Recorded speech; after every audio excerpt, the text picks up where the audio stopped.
So we're going to go through first the Bitcoin origins because a lot of people have no clue where this thing came from. And the more that I was digging into it last night and the night before in preparation for this, it got me excited for this episode. But it also made me think a lot. So I think we're going to end with the conspiracies about its origins and all that stuff. But first, let's start off with walking through when it was created, how it was created, why it was created. Yeah, for sure. So Bitcoin, the original white paper, was technically released in October of 2008. And there was a person or a group potentially that were using the pseudonym Satoshi Nakamoto.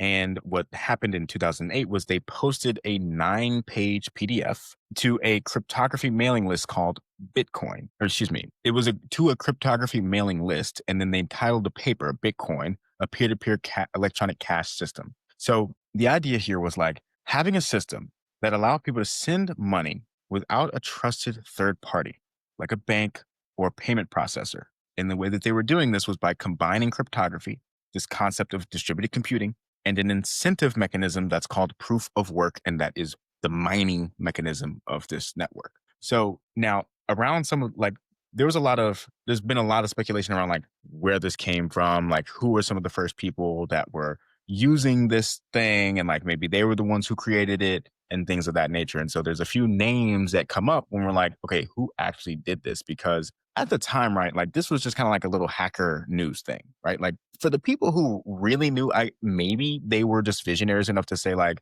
for sure, like this is going to change everything. Like if you really understood, but like for most people, even that saw it, it wasn't even necessarily like that. It was just like some project, right, that someone put out into the world. And only the people who were super deep into like online privacy and trying to find ways to communicate with one another without having any surveillance, like that was kind of like the room that this was in. Um, and so, Well, anyways, yeah, we didn't have the internet like we do today. Obviously, we had the internet, but it was at its infancy compared to what it is now. And there wasn't the steady flow of information and the uncovering of a bunch of stuff that we took as secure, safe, and trustable that has since been proven to be absolute BS, right? So I think that for anyone to see the value in that back then, they'd have to be pretty right, involved in a lot of things to even be aware of that. Like if you had said there was a need for this back then, people would have called you crazy. They'd have been for like, sure. "You're a conspiracy theorist. Like, get off of that." And fun fact of the origin of the word conspiracy theorist is actually a psyop. Like that's kind of insane to think about, but it's true that not many people would have been thinking about this. So it didn't reach mainstream relevance for quite a while after its inception. Yeah, and like thinking about the psychology of all of that is wild to think about. Like you had to be really crazy to have, Hmm. for instance, wanted to like invest into this thing and think that it was going to be amazing. Because there had been experiments before this. There was a thing called BitGold. There was something called eCash, and these are some of the names that I was about to go over, like the people who have been involved before, right? All of this happened. So there was a guy named Hal Finney, Nick Szabo, and these were people that were some of the early participants in this network. And there was this guy named David Chom who came up with eCash. And then there's like this clip. I don't think we have it ready, but there was this clip of Peter Thiel in the 90s, I think, like kind of talking about obviously PayPal, but like how there would be this way for people to communicate value without necessarily having the government or any sort of third party involved. And it was I got it something here if that, you want to watch it. yeah, let's pull it up. Okay, I'll try to put it on my screen. Hopefully, y'all can hear this. If it might just be Keith and I watching nothing. Let me know if you can hear this, Keith, because if you can hear this, then they probably can too. Okay, so you can see this. Let me know if you can hear it. Questions: how do you move Yes, from sir. these technology? Sorry, context for who Peter Thiel is Oh yeah. I'm sure you've heard of Palantir, right? So he is the guy who Palantir's founder, I believe. He also is the guy who paused when asked if humans should continue as a species, and he also was one of the PayPal mafia. So just for context. Yeah. Is going to take place on the internet. I think the specific platform in the emerging world is going to be on a cell phone platform. If you look at the numbers, there are about 360 million, about 150 million online desktop-based accounts today. That number is projected to grow to about 350 million in the next 5 years. However, with respect to cell phones, internet-enabled cell phones, they're just getting rolled out right now. They already have some significant penetration in Japan, Crazy. in Finland, in Sweden.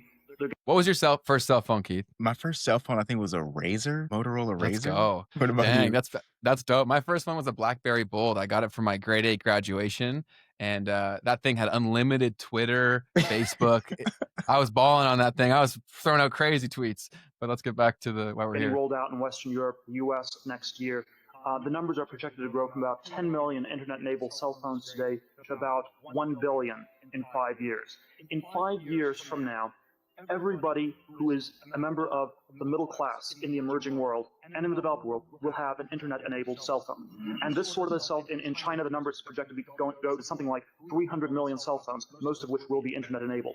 These people will have access to their bank accounts, and it will be very easy for them to move money into an account in a safe jurisdiction where the banks are not politically controlled, and they will basically be able to completely dollarize the economy. There will be no need to have any rubles or renminbi, and it will be non-traceable. No matter how illegal the Chinese Communist government says it is to hold US dollars, you'll have a password on your cell phone, and the only way to stop this process would be literally to shut down the telecommunications network. And that's the kind of choice governments like China, India, some of these other countries are going to face. They will either have to shut down the telecommunications network and make it illegal for you to own a cell phone, or they will have to basically give up the kind of monetary sovereignty they've had and the There enormous you go. power That's pretty spot on, man. Like that's Ni- basically Bitcoin. 1999. Yeah, that's absurd. That's genuinely insane, and also kind of makes me feel like maybe he had some involvement in this. Like, who knows? But like that is really important to grasp that this was always the vision, and I think it's finally coming to fruition in terms of everyone having the phone in their hands, seeing the importance in this. And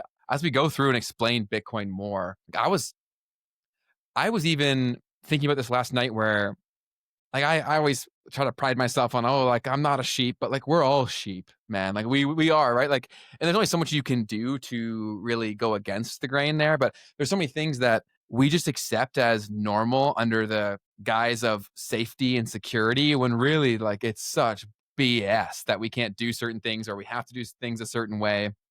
So, yeah, definitely insane that he predicted that stuff that early because it's easy to look back at that now and say, oh, that was obvious. But people didn't even think that like cell phones would catch on the way that they have or be able to predict that smartphones would become what they did. So it's, yeah, it's definitely doable now. So I'm gonna like dive a little bit into some of the conspiracy stuff real quick Okay, because hit me with like it. like this whole teal situation is just something interesting. All right, check this out right here. I literally just pulled this up from xrpscan.com. All right, so for all Okay. my XRP people, here you go. Now, this right here is essentially something that explores a blockchain. And so what it is I can see transactions that occurred in the past on the XRP ledger. And now, one of the things about this is, grain of salt, take it however you want to. It's not that big of a deal, but I do think it's interesting. This transaction right here was in 2013. Mind you, how many people were really paying attention to cryptocurrency in 2013, especially No one. specifically the XRP ledger, right? Not many. So there's a username right here that is teal, and there's another username for which this wallet that was created was activated by, which is Musk. Musk. Okay. Now, there's some other ones in here too. I think it was like A16Z, which we actually do know is an actual investor um, in Ripple, right? So now, once again, though, trying to draw some crazy connections is whatever, but at the end of the day, this is in history forever on the XRP Ledger blockchain.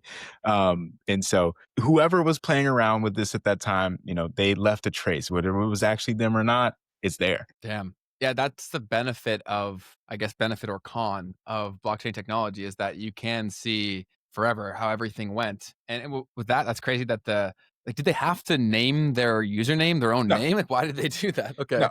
Yeah. So, okay. Like, to me, it's like, they were like playing around with this thing. Like, oh, let's like Just play screwing around with around. it and see what's happening. Yeah, like as if Totally. it was like some forum back in the day or any other new app that comes out, people just playing around on it. Totally. Yeah. So the names that have been rumored to be attached to it is Hal Finney, Well Die, is that how you pronounce it? And this is for Bitcoin too, just to be clear, because I Yeah, went down a this is for tangent. Bitcoin, not XRP. Yeah. Good distinction. And then Nick Szabo were among the earliest participants, and so people have said that, oh, they must have been involved in its origin, but it comes down to an alias that goes by the name of Satoshi Nakamoto.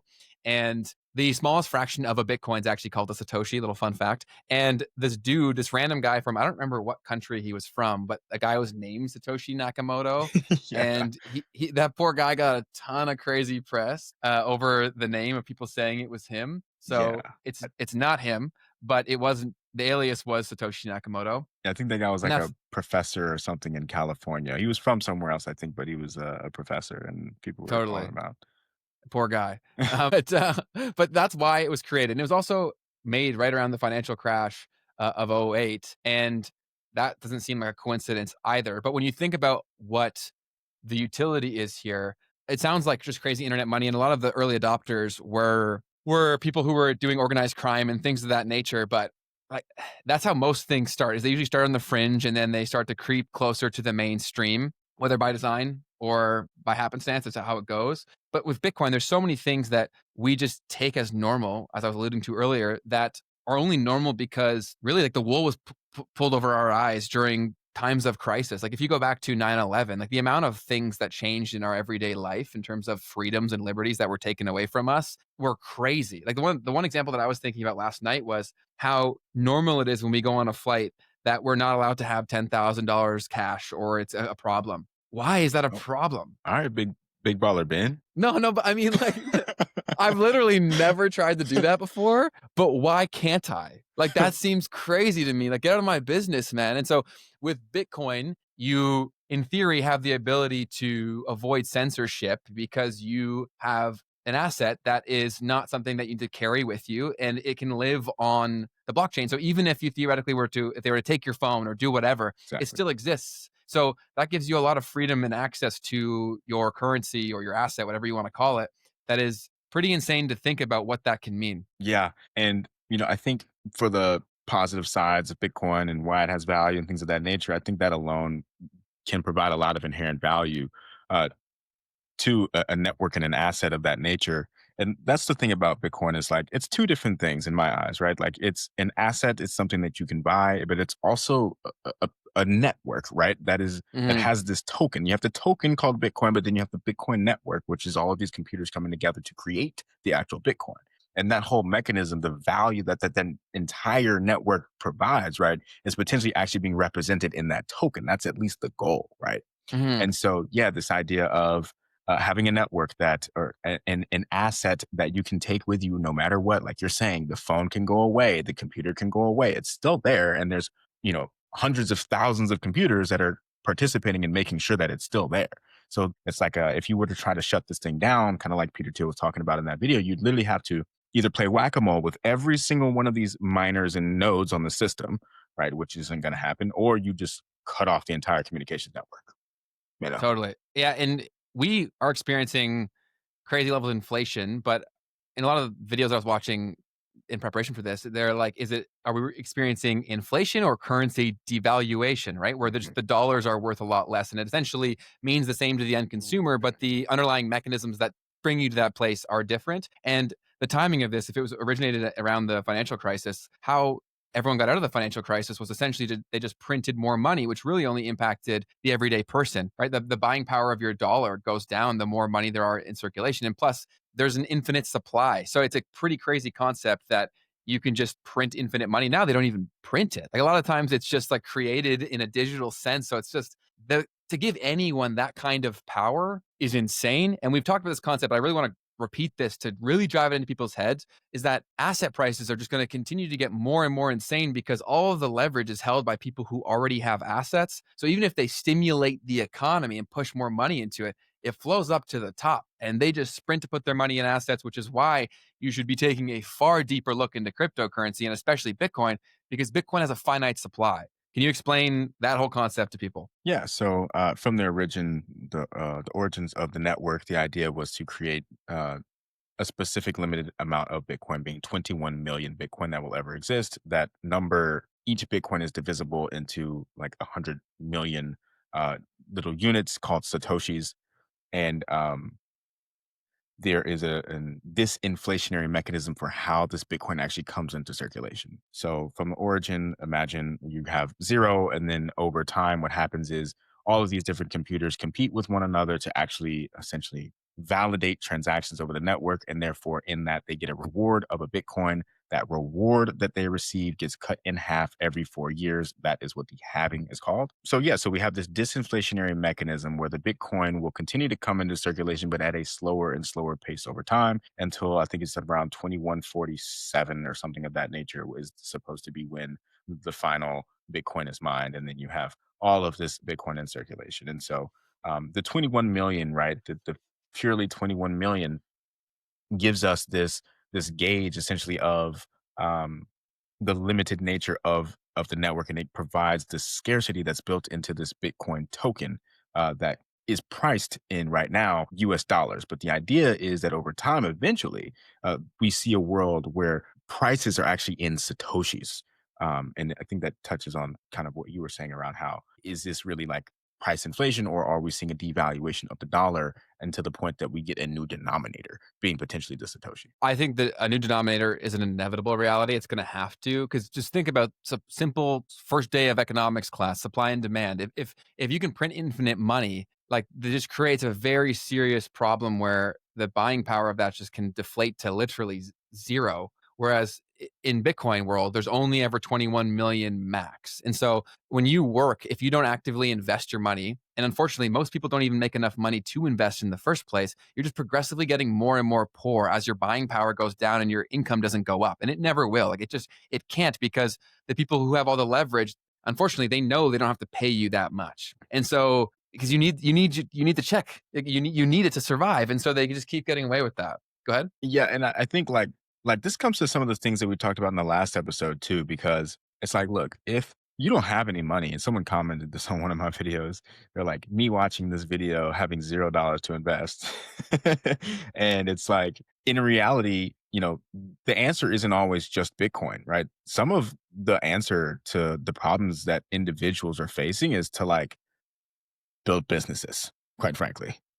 Whether you're doing that through content, through media, or any other form, it's like you we have to get to the place to where we are creating that leverage that you were just talking about, Ben, because otherwise, you know, the people that are really going to capitalize and make the most off of Bitcoin are the people that are already super wealthy, right? Like that's just the reality of the situation. So Totally. just wanted to add to that. Yeah. No, that's a great point. And we actually talked deeply about this last Mhm. episodes. And I've grown multiple businesses. Keith's done the same. So we talked about our experience of building online businesses and creating leverage, even if you have no money. So again, shameless plug, go watch that.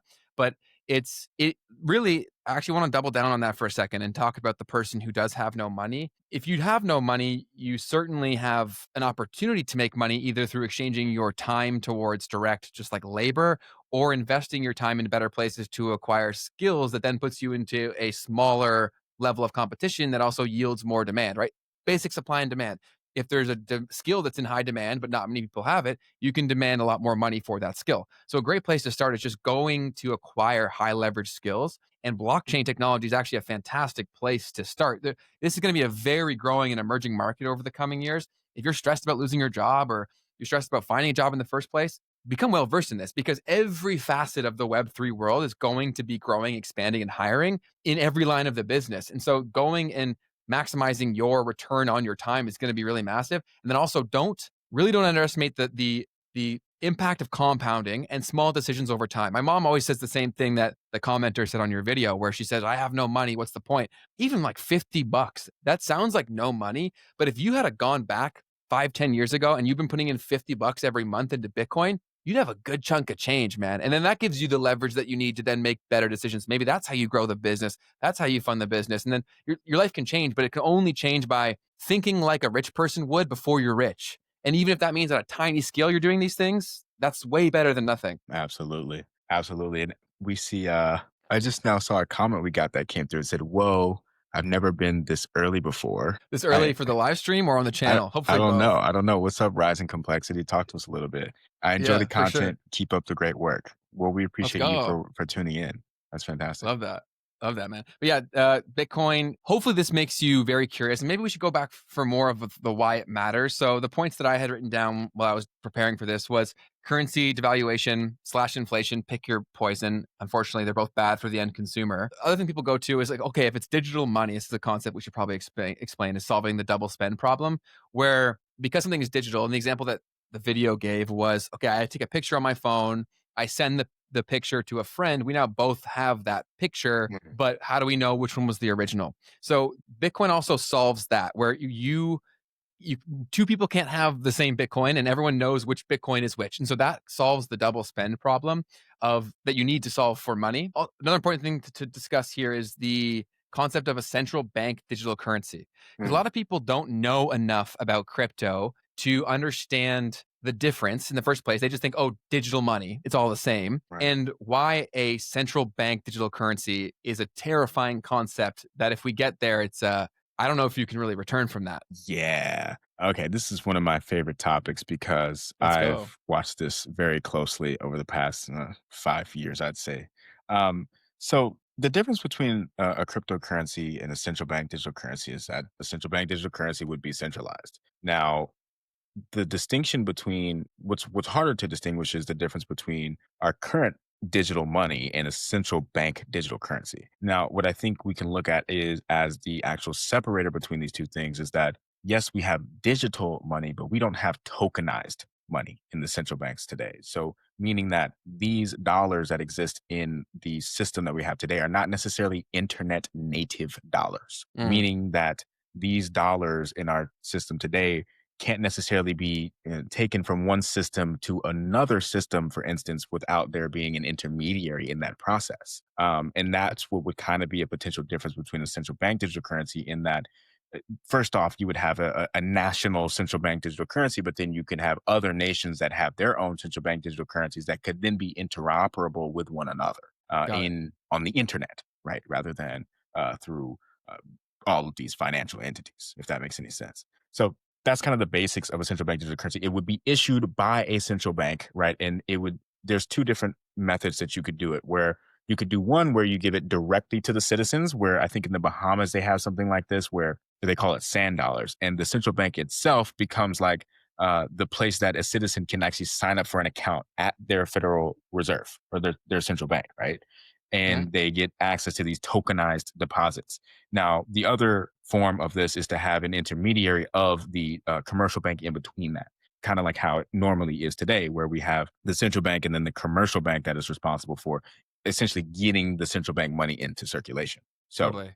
so yeah, Yeah, no, it makes complete sense. It's just a terrifying concept because when you think about if it's done through a central bank and they're able to track everything. So we actually alluded to this earlier that Bitcoin, the ledger, keeps track of everything. Now imagine if like the central bank or the government, whatever, knew everything you bought whenever you bought it, like exactly how much money you have, and then could also enforce sanctions. Like we've talked about briefly on other episodes about the legitimacy of debanking, and that actually happened here in Canada where there was a protest over, I think it was some COVID stuff, where these truckers went to our equivalent of the White House and basically were protesting for the ability to drive their trucks and stuff like that. And Trudeau debanked these guys, like so, like literally took away their banking. And then there was some people who were political commentaries that basically said like that's worse than prison because now you can't afford any of the things that you need to live. You've worked hard for these things that are supposed to be yours, but that's essentially slavery. If one entity can just say you don't get to have something that's supposed to be yours, how is that different from slavery? It's like disguised, it's wrapped in a pretty bow, but that's a pretty scary place to even think about it. And so Bitcoin is promising the fact that no one central party controls this, governs this, and can basically censor you or restrict your access to things if they don't like what you're doing. And so if a central bank digital currency was something that we were all using, that there's the potential for that to happen, which is why a lot of crypto first people really don't want that to become the thing. right. And quick note on this Yeah. too, because this is super relevant right now. We had in Vietnam over the past week. This should have been in the news section. They like shut down like millions of bank accounts. And I think Wow. the same thing also happened in Thailand. And okay, yeah, so Vietnam freezes 86 million bank accounts overnight. This was a few days ago. Um, Over what? there's some like sort of fraud thing that's going on where like people are opening accounts from other places in Vietnam and they're trying to crack down on that. That's the reason that's being given. And I Okay. think something very similar happened in Thailand, but I was like, 86 million account. Like, how many people are even in Vietnam? And I think the number is Yeah. actually like 140 million people. So it's like, so everyone has a bank account. There could be something there, right? Where there's a bunch of people that are coming in and setting up bank accounts that may need to be shut down, or literally everyone in Vietnam just had their bank account shut down. One of those two.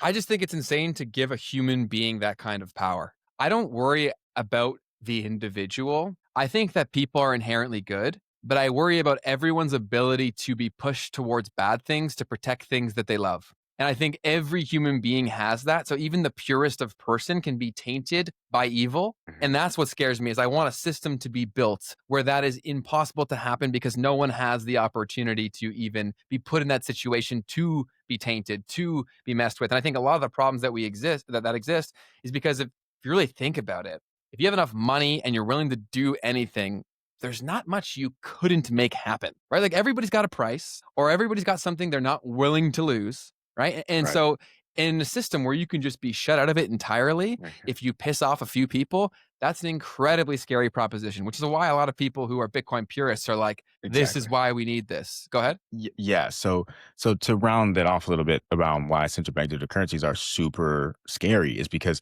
you could essentially have a world where you could have this control mechanism that we're talking about be programmatic, where Hmm. like, yes, in the traditional banking world, you could kind of do it through a pass through. You could kind of say, you tell the commercial bank in the United States, you tell the commercial bank, hey, like this person's doing something. I need you to shut this down. Okay, boom, it's shut down. But like being able to, for instance, have one system where the central bank is connected into that commercial bank system, which I think this is how, if we do it in the US, it's how it's going to be to keep people like thinking it's fine. But it Hmm. could be one overall system where the central bank actually does have control over what someone can do with this money, right? So you could even It's have terrifying. like a ticking time bomb on your money, right? So let's say they want to speed up spending in the economy. Well, they could issue dollars to people or even potentially do like airdrops, right? Like just hand out money to people that has an expiration date on it. And so if you don't Wow. use this money to kind of like speed up the speed of transactions in the economy, then it's just going to disappear. That's one kind of example. You could also programmatically do taxes, or like in China, where this is a real thing in China, from what I understand. If you walk down the street and you break a law, you jaywalk, like your account can just be debited, type of a thing, right? So imagine a world like that where we have smart city infrastructure where if you're speeding, as you're speeding, for the however many seconds you're speeding for is like gonna like deduct the amount of money in your account, and then we get to the point where we're in that movie called In Time with Justin Timberlake. Yeah, it's the potential realities are terrifying, but the potential opportunities are equally, if not more so, optimistic if we do things the right way and force the people who are creating the rules to do that.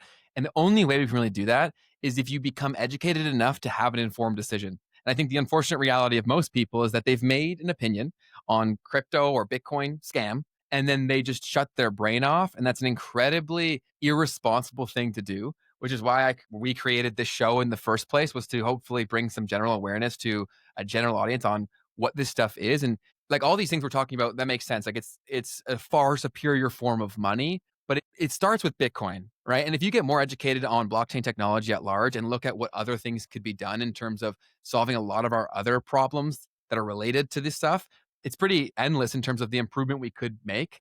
Like one example that I always like to give is Cardano, which is it's a very polarizing blockchain. People either love it or they hate it. They say it's a dead chain or they think it's the future of technology. I think I'm more in the latter camp, but only time will tell.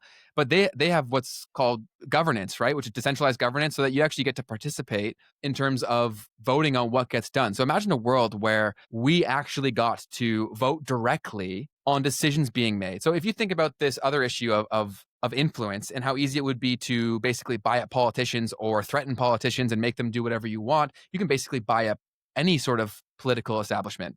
Whereas if you gave the power back to the people, that would be almost impossible to do, right? Like you could still conduct large scale psychological warfare through social media platforms and all of those things, but at least we would have an opportunity and a say where it's not just a few guys voting in a room that they have no impact from it unless positively, where they're getting financially incentivized, Mhm. that impacts millions of people that never have to look in the eye. Like there's so many opportunities for it to expand, but Bitcoin was really the one who started it, which is why we're starting here in the first place. Yeah, and I think it's an interesting concept around like, can we use these networks to actually create more democratic types of systems. There's this concept of like quadratic voting that was a big deal back in like 2020-ish on Ethereum, where essentially like the votes that you give can count in different kinds of ways, and you can use blockchains to do that, to prevent it being where like just because you have more, you can vote more, right? Kind of a thing. Mm, So, anyways, in reality, I think in application, I don't think that these networks really solve those problems. Like when you look at Bitcoin as well, like I believe, and I wouldn't be surprised by rather, that Bitcoin has actually been used as a more covert way to bribe. You know what I mean? Like now you can have wallet addresses that no one knows exactly who's attached to it unless, the NSA actually cared and wanted to figure it out, the FBI and the US or DOJ. And you can create these transactions that are happening in the background, not even also within a country, but across borders, right? Where people don't necessarily know who are the receiving ends of these funds. So I think it actually kind of potentially opens up a black box for more corruption and things of that to happen. Now it's on an immutable ledger, but also there's an incentive to where to use this kind of a network because but let's imagine that we know or we believe that the price of this thing is going to go up. And so now I'm really like that's the thing that I really want. I don't want US dollars. I want the Bitcoin. So let's do the mm. transaction through that. Now, whether or not that's actually what's happening or what will continue to happen, who's to say until maybe we get a headline about it. But there's a lot of issues too on the extortion side. Like we've seen in the United States, a lot of what I say, like hackers, they'll like hack your systems and say until you send us this Bitcoin, like we're not giving your systems back. And it's just like a lot of things that it's not because of the network, it's because of people, right? And then from there, it's like figuring out, well, rather just acknowledging that there's this incentive that comes in. I want the Bitcoin. And I think that's fascinating to think about too. It's really important that you mentioned that it's not all sunshine and rainbows, despite what you will hear from certain people. Like, there's obviously a ton of things that have to be considered. And that's a lot of the same places that I went to when I was watching all of these documentaries again, in terms of Bitcoin, what it's used for, its original use cases, and then where it could go. Is that there's that massive opportunity for a lot of bad actors, like anything. I think why I was so hooked by blockchain and Bitcoin in particular is that it at least gave us a chance. I think everyone has now reached a point where this game is incredibly rigged. And I think selling people on the concept of potentially having more of an opportunity, like that's enough of a sell for people. Hmm. And one thing that I also had down here, which was, where did I leave that note? But it was basically like a lot of people who are, oh, here it is, here it is. So like a lot of people in America are very, what's the amendment where you can have a gun? Is that, which amendment is The that? Second Amendment. Okay, so people are very big on the Second Amendment, where you get the right to bear arms. And because of the concept, it does make sense, right? Where the state, if they hold all the guns, they essentially they have complete power over you, regardless, like they do anyways. But the concept makes sense, right? But Right, yet a right. lot of those people who are very pro gun are like anti Bitcoin. It's like Bitcoin is essentially arming you financially, like economically arming you, Yeah. where you do have some say in the conversation. And I'm stealing that concept from Michael Saylor, who is a very important figure with Bitcoin. That I think we'll wrap up on that. I think we should leave the price speculation and what's pushing price and how high it might go to the end. So that's Michael Saylor's point. Now let's go back to what you were saying, Keith, in terms of the potential like cons or conspiracies associated with it, because of Yeah. course it's sold as like this solution to every problem. And I was actually watching this documentary literally last night. I'll link it in the description box down below. And I sent you this voice note this morning, Keith, where I was watching it. I'm like, this feels like it's being forced down my throat. Like this felt like very dystopian and very contrasting towards what I thought was the thesis of Bitcoin. I'm like, this doesn't feel right. Like I don't know if it was just someone who didn't know the message, or maybe that's perfect for who they were trying to speak to. I don't know, but it did leave me feeling a little uneasy and a little weird. Yes. So, this is also one of my favorite topics. You'll hear me talk about this all the time. It's like, what are the real incentives and motives behind creating a Bitcoin? And so, without getting like overly deep into this, I would say like, Go deep, bro. Pause, but go ahead. big, big pause, big Yeah, pause. you know what I'm saying. Give me the details. Better way of saying that.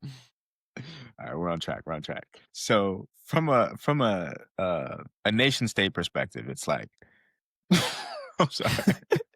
You're good, man. I screwed you there hard. Oh, it's worse. That was a bad choice of words on both accounts. Take over. Hit us with the sauce, man. The idea being like an alternative to the dollar system, period, right? Because it's been an issue since the 70s at the minimum, but even before then, obviously, that's why they changed things up a little bit. the U.S. just having complete dominance over the entire global monetary system is an issue. When the U.S. prints money, everyone has to feel the impact of that. And Yes. so eventually there's like a pressure, right? Like in any political situation, like when you constrain people and you squeeze them like that, there's going to be a response, right? Like, you know, pressure when you compress it, something eventually explodes. And the way that I look at Bitcoin is kind of like the origin of this like explosion of the pressure that has been put on the rest of the world by the US dollar being the most important and most um, utilized currency in the world. And so, with that, the question to me becomes if I am the United States and I know that, things are compressing and that at some point there will be an explosion, then, like, kind of like with the arms race, right, with nukes themselves, like, well, I'm going to rush to create that nuke because otherwise someone's going to nuke me. So that's kind of how I look at the potential for where this thing kind of came from on from a political perspective. And then on top of that, so this is one of the more, I guess, more common types of things is like clearly Bitcoin and cryptocurrencies are networks that are completely traceable, immutable records. There's no denying, that about it. So could there have been some incentive from either a national organization or a supranational organization that was incentivized to say, well, let's find a way to get people to want to track themselves and their financial transactions to create a system that that no one can like get around as far as us actually having visibility into what they're doing. So my kind of thing on that is like, if that were the case, how would you incentivize people to want to adopt something that's actually completely taking away all of their privacy when it comes to uh, transactions? And I would say that you would paint it as a revolution. You would say that this is going to change the world and make the price go up, by the way,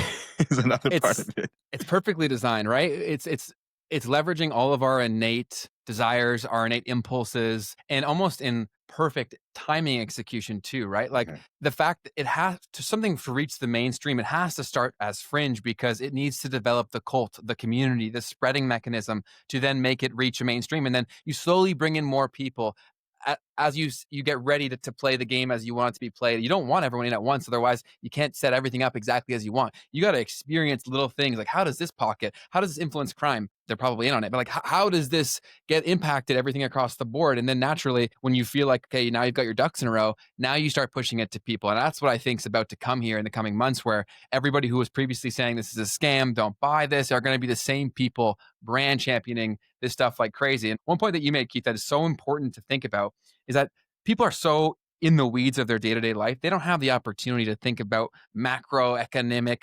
economic what the heck's economic political warfare or anything like that. Like they don't have time to think about these things, right? Mhm, mhm. By being the default standard currency that the US is, the amount of bargaining power that that gives to them on a global stage is impossible to exaggerate. Where if you shut down people's access to your dollars in the past few decades, like they were just screwed. Economic sanctions could literally ruin millions of lives. And they're wrapped in a pretty bow of a fancy sounding word like economic sanctions. Like that's literally destroying a country and destroying people's lives.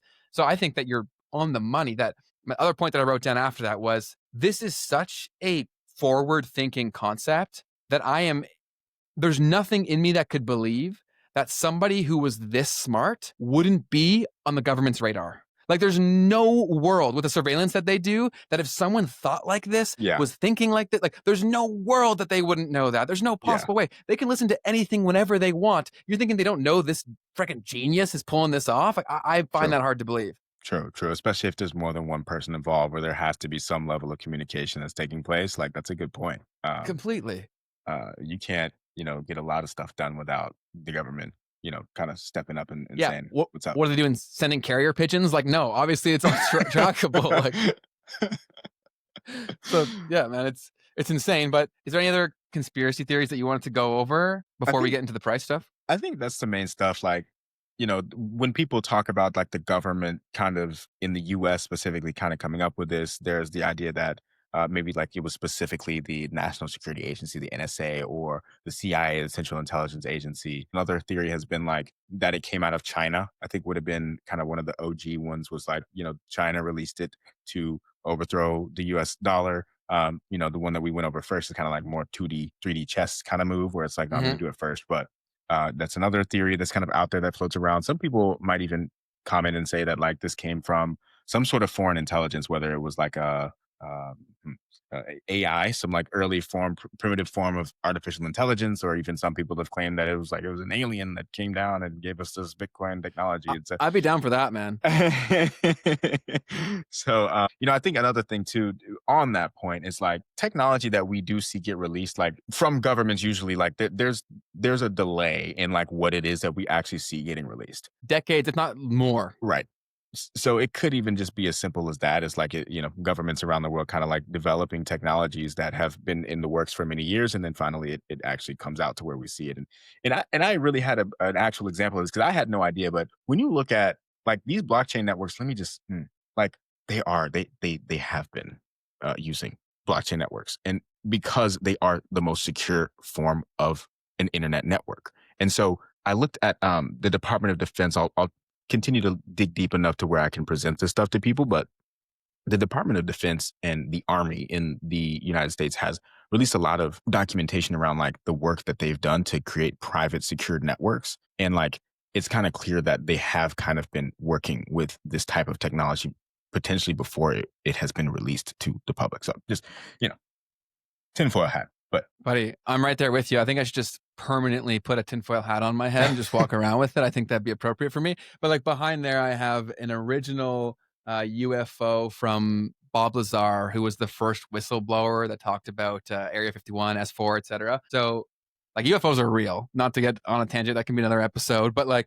the amount of things that the government suppresses, and who knows if that's genuinely in the best interest of national security. That's obviously what they're going to say, but who knows if that's truth. But the point that Keith made is so unbelievably true. Any tech that we're seeing, like we feel like we're in the future, is decades behind what is in existence.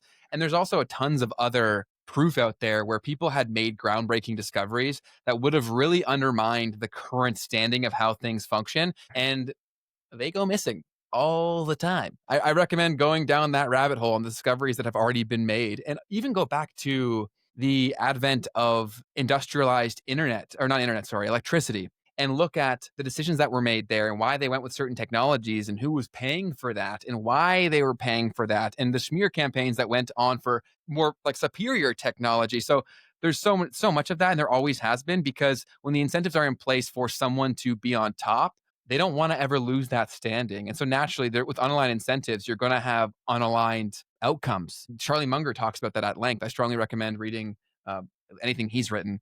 But it's the reality of people. And I think that that's something we've talked about so many times, but that's a thing that's deeply connected to Bitcoin. Absolutely. I think it was like, tell me the incentive, I'll tell you the outcome, I think was his major saying. And that can't be overstated. I think a lot of times amazing advice goes over people's head because it sounds obvious. But when you really peel back the layers of the onion, the most profound advice is always the most simple, under enough pressure, right? When you really think about that, you're like, okay, yeah, obviously I know that. But no, like that allows you to predict things with insane levels of accuracy. And a lot of the things that we're talking about here, like how I come to my conclusions is I just think through the people that would be involved, right? And how much time and money and effort would be going into these decisions that would naturally lead to these kind of outcomes. I use this thought process every day in my business. Like I literally do this every single day, and it's really quite powerful and quite profound. But let's now talk about the fun stuff. Let's talk about the number go up stuff. Let's talk about price. Why, like the example that you gave of the nuclear arms race, there's probably going to be a Bitcoin accumulation race. Can you speak to the influences to price, why people might want to buy, all that good stuff? Wind Moon. What's that? But yeah, see, this is perfect. It's When a meme. Moon? Yeah, Wind Moon. Okay, that's a Bitcoin meme, right? Yeah, correct. Idea being, when do we go to the moon? When does the price of Bitcoin shoot off to the moon? Okay. So anyways, I think the thing is that because there's a limited supply, and because we have governments around the world actively accumulating, the thing is that, well, the way I look at it is like you could front run those transactions as they continue to come, right? We have these entities that have unlimited purchasing power that are buying something that's limited. So if that's the case, right, which it is, you want to participate in that because there is no end to which the price of the Bitcoin thing could go. There is no limit to that. All things assume that nothing else happens, but just this scenario right here's the way, kind of going back to like first principles thinking of like, if that is what is going to happen, if governments around the world are going to race with one another to get access to as much of this limited currency or asset that they can, then you would be exponentially impoverished by not participating in that process, right? Or Yeah, by buying Bitcoin. completely. So, and that doesn't just last for now. If you have children or if you have grandchildren, that goes on for generations to come. That you're exponentially left out of that system. So that's all. There's no limit, right, to the price of a Bitcoin. No, I've tried to stress this to my family and my people. Like, there's a few people in my family who have some means, and I have attempted to speak to this problem so much, and they always just say like, "Oh, I'm too old to buy that." It's like, no, you're too irresponsible to not. Mm, Like, if you don't have some exposure to this, just think about it logically. Like, you don't even need to be an economist or deeply rooted in finance to understand a simple concept. There's only so many of them. Big rich people buying them. Price go up, right? Like, no shit. Supply and demand, man, brother. That was like the first class that I had in economics. And who was my teacher? Oh, she sucked. But I do remember that lesson. So and it's just, go and ahead. it's just a matter of some people are like, well, it's not worth anything and it's funny money. And it's like, okay, but we have to once again go back to first principles and say, but what if though? Like, Mm, what if there's a 1% chance that what we've outlined is what is occurring? yes. If there is that 1% chance, then you need to allocate 1%. Some. Yes. That's what I said too. Because my uncle is the person that comes to mind. He did very well for himself. He was an executive at a company, and he's the person that I've always gone to throughout my life when it comes to business, money, etc.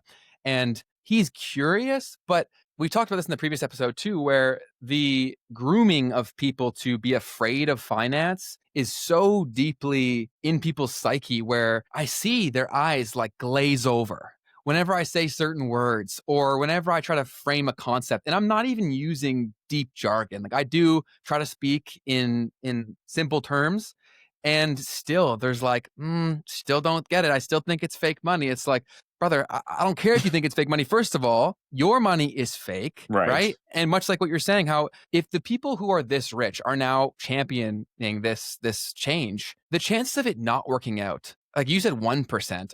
I think it's like 1% it wouldn't go up in price. I think it's the completely flip. None of this is financial advice, but like the people who win, they don't lose because they're making the rules to the game. And so if they're now saying the rules are this, like, who do you think you are that's not going to work, right? Like, these people are like, no, that's a scam. It's like, how ignorant can you be? I think a lot of times people also, there's varying things that all come to the same place. Like, everyone who thinks it's not a scam, or sorry, that it is a scam, they're either way too busy because they're successful, and so they're like, why would I take the time to learn this? Or they're way too busy because they're not, and they're just scrounging to survive. Mm, Like, mm, both need to pay attention. But if you're in the situation where you're scrounging, like, pay attention even more, because you can get ahead of this guy and you yeah. have no other chance besides stuff like this to ever do that with where things are. Yeah. Yeah. Definitely the best chance that you would ever have to try to catch up.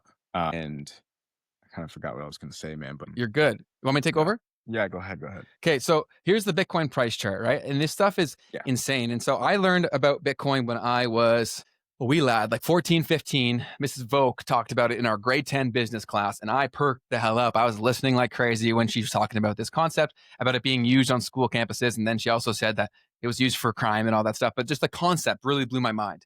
And so I started tracking the price from that point, which would have been, damn, like, we're talking like it was $2 a coin. That would have been 2011 or 12 that I learned about it. So at Wow. that point, it was like $2, That's but it crazy. operates in cycles like we've discussed. And so it does experience extreme volatility, but to a trained eye, volatility is a blessing, not a curse. And so if you become well versed in how these things move and how they line up with business cycles, and a lot of the things we're going to be discussing on this show, and there's people who know this shit way better than me. I'm just going to clarify that. So we'll have people on to bring this to your attention. But the saying history doesn't repeat itself, but it does rhyme is a very powerful statement. If you go through and look at the numbers, a lot of these things that are about to happen were really obvious. Like it's right in front of our face, but people are always ruled by fear. And that's also a feature, not a bug to the system, because the opportunities have always been there. But if you don't think it can work out, or if you're so worried about the outcome, if it doesn't, you won't take the shot, even if you have 99% confidence that it's going to work out.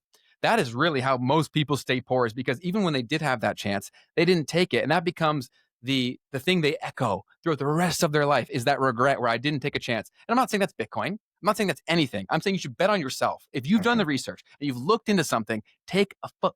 I was about to swear. I'll keep it PG. Take a swing, okay? Take a swing.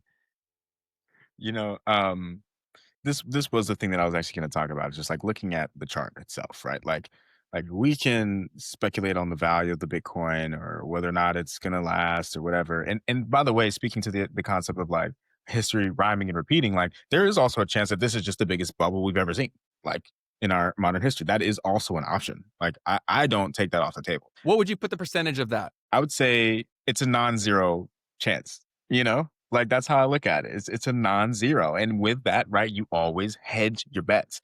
This is the thing that I think is really important about being an investor is like you don't have to be right about everything.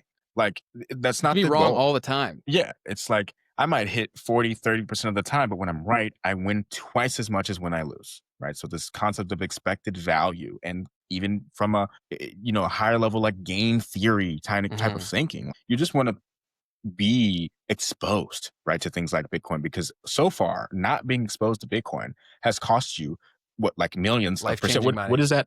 It says one I don't know how to do thousand, that two thousand, fancy hundred chart shit thousand, you were million, doing. 2 million, 100 million% is what it's Okay. cost you so far. Sorry. That's So, absurd. No, yeah. you're good. You're good. But a question I would ask to you, Keith, I wrote this down while you were talking, is you said, oh, this could be the biggest bubble ever. And I think it may end up becoming that in hindsight, but is a manipulated bubble still a bubble? Right? Because if they're forcefully engineering the outcome of the bubble, is that to get it back at a very cheap price? Mm, Like, right? Because if you think about it, like, where is most wealth made? It's when things are bad. Like Warren Buffett has the saying that I reference all the time in life and business is to be greedy when others are fearful and fearful when others are greedy.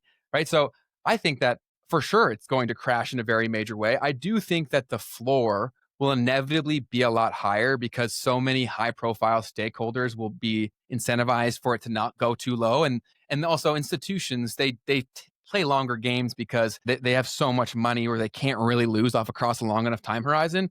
And those people are starting to buy Bitcoin more and more and more, which makes me look at this price. And I think this is like pennies on the dollar. Like right. none of this is financial advice, but I think this is like if you are a rich person and you don't have a few Bitcoin, you are an idiot. Like there's no other way to say that. It's like just imagine, right? So we can see on the left side of that chart to where like it kind of like you can't see anything. It just looks like a straight line, right? So like imagine that like that's what the future of the price right now ends up Will looking look like. like. Like that's kind of what's going to Fantastic happen. point. Fantastic point. I made a point with Ethereum. We'll talk about that very quickly here. Is that like Ethereum is, I think, what a lot of people who are current crypto heads really first got exposed to because unless you were a lot older than us, you just missed Bitcoin, right? Like I remember when I debated buying Bitcoin, it was so difficult to even try to do it. And I had like $10 to my name. So I just didn't. And then the opportunity was lost. But it did catch me paying attention. If you go look at the cycles of how these things have moved, I want you to try to play the game of developing your empathy muscle, of going through and thinking about what people would have been saying, reacting to, and the stories that would have been being spread around these kinds of price movements. Because you can become desensitized to it when you look at it and it's like this and it's so zoomed out. But if you look at these on a percentage basis, like people were probably freaking out at these Facts. changes, right? Facts. And then they were so early. Like think about how many dudes bought this shit at $11 and then sold it at 360 thinking like this is the highest it'll ever go. And now we're sitting at 4100, right? Like you have to have some conviction in your bets. And if you are going to be early on a technology, you have to realize you're going to be early. If you're early enough with enough conviction, you can leave the table with a good chunk of money, which is what obviously we're all hoping to do. But I think like zooming out and looking at the numbers is a very powerful thing. 100%, man. And our minds aren't designed to be able to fully grasp like exponential growth, and No. so these charts can kind of help a little bit in trying to visualize what that looks like. Oh, and the thing I was going to say is what would be really cool is for us to have Jordan Cameron on. He's kind of like a commentator in the Bitcoin space, and he outlines that he believes that we're about to have like potentially the biggest blow off top ever, but then also the biggest bear market ever. And the thing that I like about his kind of theory or the way that he looks at it is like, I think we've gotten to that point to where like, especially if we get if we get a big enough run up, like we'll suck in like the actual like mass because we're already seeing it because of like the legislation and all of this that's coming in.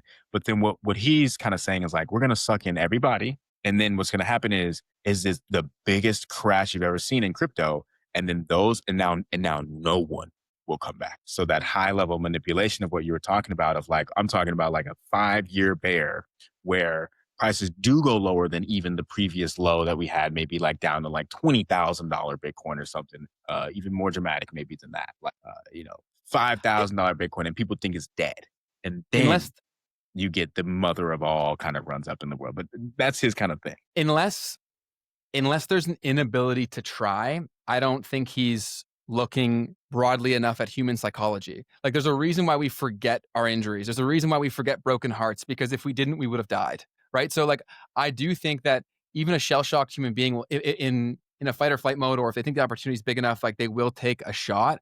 And also, so like, he might be totally right. Who knows? But I'm just thinking about my own experiences and the research I've done in terms of psychology. And I think people will always try. I think he's right about the biggest blow off top ever, because think about the last bull run, right? Like, this is at this time. Let's go look at the Ethereum chart, because that was where I was the most invested, because I was losing my mind. So I bought it around $200 right here, and then watched it go up and all the way back down. So that was a lot of fun. But during this time, I want you to think back to your experiences during 2020 ish. Like, TikTok was not what it is now, right? Like, short form content was not what it is now. Mhm. There was maybe like 10% of the creators that there are now that their job is now to be a soundbox, essentially a parrot to spread messages. This thing will spread so fast. That's why when people are on Twitter and they're so bearish Uh, right now, I'm just like, you do not understand social media well enough and the numbers that are at play here for how fast and how rapidly this will come and hit. Because just think about it. The fact that people are suffering is only going to make this spread faster, mm. because everyone who has made like $100 is going to be bragging about it. And they're going to say, if my idiot friend can make $100, I could probably make thousands. And then they're going to come in and they're going to make thousands off some dumb stuff. And then they're going to think they're a genius. So he's probably right that it will be a catastrophic decline, but I don't think it'll be the last one ever. It was probably what I would land on. Right. No, yeah, I don't think he would say that. I think he would just say that, like, he's described it as like the dot-com bubble kind of thing, where Yeah, like that's the probably not so far off. yeah, where like the time it took to come back from those lows was like a decade. You know And what I people, mean? that's true. And I would say sentiment just thought that that would never happen, Yeah, but it did. exactly. And let's try to give some people some game in terms of, okay, go get educated on Bitcoin. I would recommend going to read the white paper or watch someone summarize it. Really grasp these concepts, because when you understand concepts at large, you can kind of predict things a lot easier in terms of the stories that will be attached to it, who would be talking about it, the influence that they have, and how that can lead to different shifts in terms of mindset and belief systems, which is the memes part of our show. And when you do that, you can kind of get ahead of the herd a lot. And if you're watching this show, you're obviously one of those people, right, who cares enough to learn. Go do some research in terms of last bull market, like, where did the money flow, right? And then try to pinpoint the stories and the narratives that made those things move. Because we say memes and markets because memes move markets and markets create memes, right? Like, they're very much interconnected. And so if you go find the signals that were taking place when these massive shifts were taking place, you can find common day parallels that can allow you to make some very educated decisions that to the outside person would be dumb, suicide, incredibly risky. But if you're doing what Keith said about understanding that I'm going to be wrong on most of these, but if one of them is a leveraged bet that hits, your life can change forever. That effort is something that is the highest ROI stuff that I think you can do. When I really got involved in crypto, I always knew that I wanted to be very comfortable. And I was like, I never want money to rule my life. And so I became obsessed with what I felt was the highest leverage things in existence for human beings. It was social media and it was crypto. And that's why I became super obsessed with the blending of those worlds. So I strongly recommend you get educated and try to be early. If everyone is telling you something is a good idea, the opportunity has already passed. Jermaine just said, I'm not into Bitcoin, but I enjoy listening to you two and learning about crypto. What's up, Jermaine? What What's up, up, Jermaine? Jermaine? So That that's awesome. I love that you're here and you aren't into to Bitcoin. If you're still here, Jermaine, can you please explain to us briefly why? Like, so you say you're not into Bitcoin. Do you mean that in terms of the literal sense, like you don't own it, or you don't dive with the concept? I would love to hear that. yeah, yeah. That's super interesting. I find it fascinating when, not necessarily in this scenario, but like people on my channel, they'll like come on my channel and like completely bash Bitcoin over and over. I'm like, guys, like, I'm just curious as to what some of the thinking is behind someone like actually. I'm not saying this is what you're doing, Jermaine, but like people that are Yeah. like, Bitcoin is the biggest scam ever, and I'm like, okay, like this guy's a liar. I'm like, guys, like, what are we doing here? I'm always fascinated by that. I actually love people's opinions of all different kinds. Like, I honestly like when people don't have my opinion because I like to understand how they got to theirs. Too expensive. Okay, this is actually a fantastic opportunity. Okay. So if you think that it's too expensive, that's actually, thank you, Jermaine. That's amazing. You gave us a lot of ammunition there. So, Okay, so I'm a newbie. Fantastic. So this is actually awesome. Okay. You just made this way more fun, Jermaine. You're my favorite person. So let's go back to the top charts on CoinMarketCap. So if you look at these, right, these are the top cryptocurrencies. Everyone that comes to this, Jermaine, has the exact same process that you did, right? They come here and they look at this and they're like 112 grand. It was all the way down here. I've missed my opportunity. But people were saying that here. People were saying that here. People were saying that here. Okay. So when you zoom out, it's probably still a pretty good entry point. And then also, don't let any individual price of an asset dictate what that thing is worth. If you do that, you're going to miss out on some massive opportunities for all of these things. Go ahead, Keith. Looks like you got a point. no, no. I mean, well, the only thing that came to my head was that also Bitcoin is divisible into 100 million Tiny units, fractions. right? So Yes. you can get as much of a Bitcoin as you please. You can get a little tiny little 100 millionth of a Bitcoin if you want. That's the amazing thing about a tokenized asset is that you can get fractional ownership of that. Unlike a stock, really. Like if you want to buy one share of something, you have to pay the per share price. Where Jermaine, if you got 20 bucks, 20 bucks a Bitcoin is still 20 bucks a Bitcoin, right? And so that goes up with the percentage basis of the overall asset. So it can still be a big buy. And so I would say how people used to approach their distribution of their wealth in terms of risk allocation, I think you should now, like what people used to put towards gold. If you're a younger person, especially, I would probably put the safe stuff towards Bitcoin. And then the other money that I'm going to be a little more risk tolerant with is I would get educated on the top 20 cryptos. We talked about this before, Keith, a bunch, but if you go and read the white papers or even get ChatGPT to explain them to you, and you learn the top 20 cryptocurrencies and the problems they're trying to solve and what that could mean in the marketplace, you will know more than 99% of the people, and you'll be able to predict things better than those people as well. And that's where all the money is made, by being parked early when no one thinks it's a good idea to be there. Yeah, and I'm also curious around like that word expensive because it's like, what are we necessarily comparing it to? Like, That's are a great we question. comparing it to like a car? Like, are we comparing it to something that goes down in value, right? Hmm. In that particular instance, or are we comparing it to something that can rise in price as an asset, right? Because when Totally. you look at Bitcoin, the price of Bitcoin versus the price of the QQQ, which is the Nasdaq ETF, it's like, yeah, the price of Bitcoin is $112,000, but when it comes to investments, you really don't look at price in terms of the number. You look at price in terms of the return that you can get, and also the volatility that you would have to incur in order to continue to own and get that return on your asset. For instance, there's a measurement called the Sharpe ratio, which is designed specifically to kind of measure this idea of a return for the amount of volatility that you're having to incur to get that return.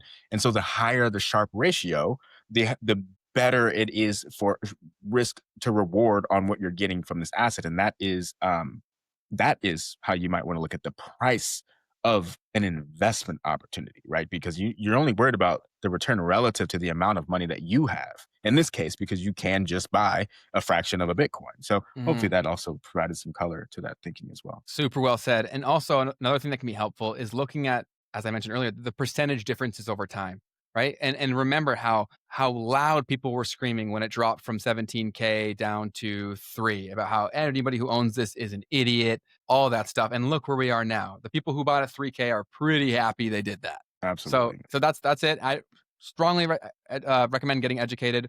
We talked about XRP briefly in our first episode, so go give that a watch. And we'll be covering other projects throughout this. So we'll try to help you on your journey, but I can't over stress the impact of conviction in your own decisions. Like if I don't, Right. maybe it's the universe acting in accordance with like laws that we don't understand, but when you've done the research and you know something with complete conviction, the chances of that happening are so much higher. I've made some massive wins in crypto, and I've also had some catastrophic losses. Every time I've had a catastrophic loss, I was listening to what somebody else said. Mm, love it. Every time, dude. Every time. And then when I've had bets where I'm like, this is awesome, I think this is going to be huge, and everyone was calling me an idiot, because I had done the reps, I knew, and they were the biggest winners. Mm. Love it, man. Jermaine says, thank you guys. Well, thank you for coming in and definitely continue to stop by, ask any questions and stuff. We love interacting with you. That's a lot of fun. Jermaine, you're the man. And Rising Complexity, you are an absolute legend too. We appreciate you hopping in here. We're going to be live every Tuesday and Thursday at this time. So definitely chop in on your lunch break or whatever. When you got to come in, come go, all good. And appreciate you guys tuning in as always.